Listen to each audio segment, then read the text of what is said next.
السلام عليكم ورحمة الله تعالى وبركاته.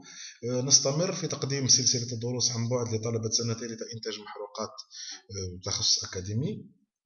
Dans cette petite vidéo, je vais vous présenter le contenu du cours, les objectifs à atteindre et le mode d'évaluation de l'étudiant. Donc, le cours est structuré en 5 chapitres. En 5 chapitres selon le Canva. Donc, il présente de l'information générale sur les propriétés des pétroles, leur composition et classification, des notions de système pétrolier, explication en détail du processus de génération des hydrocarbures dans les roches mères, leur migration et primaire et secondaire et leur pigeage leur pigeage. Donc l'ensemble des processus conduit à la formation d'un gisement hydrocarbure. Donc le tableau ci-dessous donc présente les différents chapitres en détail qu'on va voir. On commence par des généralités sur les hydrocarbures, la composition chimique, on va voir les composés saturés, non saturés, les résines, les asphaltanes et les principales familles d'hydrocarbures.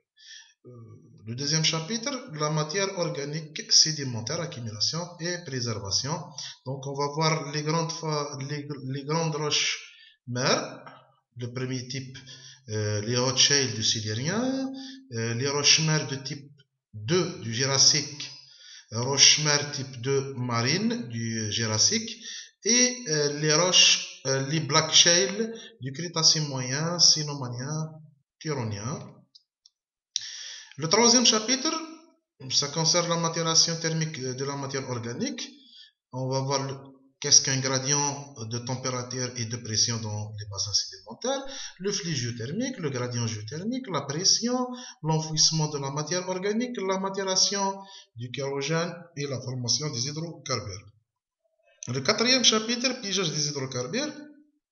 On va voir les notions suivantes: pigeage des hydrocarbures, notion de fermeture des réservoirs, les facteurs contrôlant la porosité, la relation porosité-perméabilité, et on termine par les différents types de pièges. Le cinquième chapitre, donc, c'est pour les hydrocarbures non conventionnels, les sables bitumineux, tight, gaz et gaz de schiste.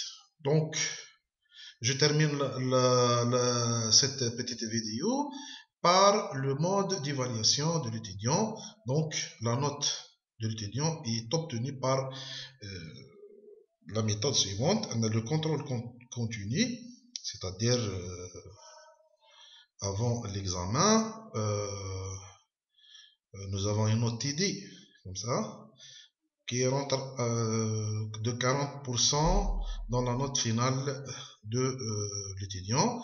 Et on a un seul examen à la fin du semestre dont sa note participe